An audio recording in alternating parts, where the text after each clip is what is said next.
terrifying force of nature when a powerful earthquake, estimated around magnitude 7.7, struck the region. This event reminded the world that Japan, located along the volatile Pacific Ring of Fire, remains one of the most earthquake-prone countries on Earth. The earthquake was triggered by sudden movement along tectonic plate boundaries beneath the Earth's crust. Japan sits at the meeting point of several major plates, including the Pacific Plate and the Eurasian Plate.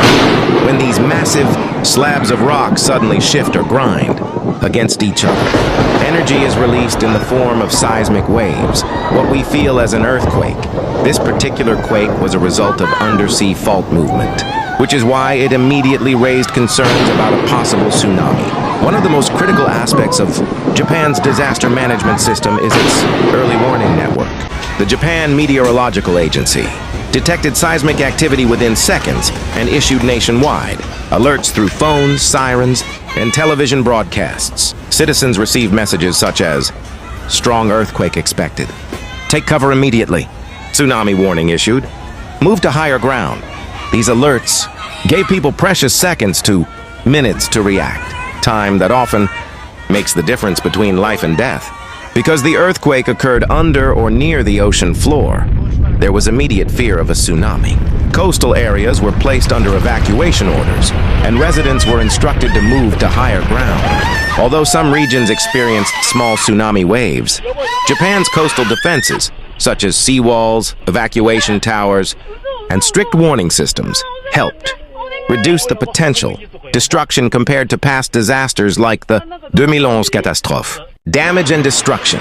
The impact of the earthquake was severe in several regions, especially in older buildings and rural communities.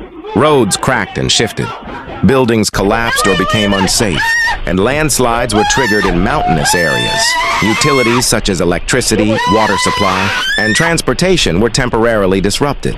High-speed trains were halted for safety inspections, and airports experienced delays. The hardest-hit area was in parts of Ishikawa Prefecture, particularly the Noto Peninsula region, where infrastructure is more vulnerable to strong shaking. The Japanese government responded rapidly. Emergency services, the military, self-defense forces, firefighters, and medical teams were deployed immediately for search and rescue operations.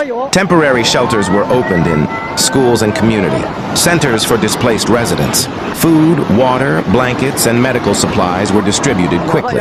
Japan's disaster response system is known for its speed and organization.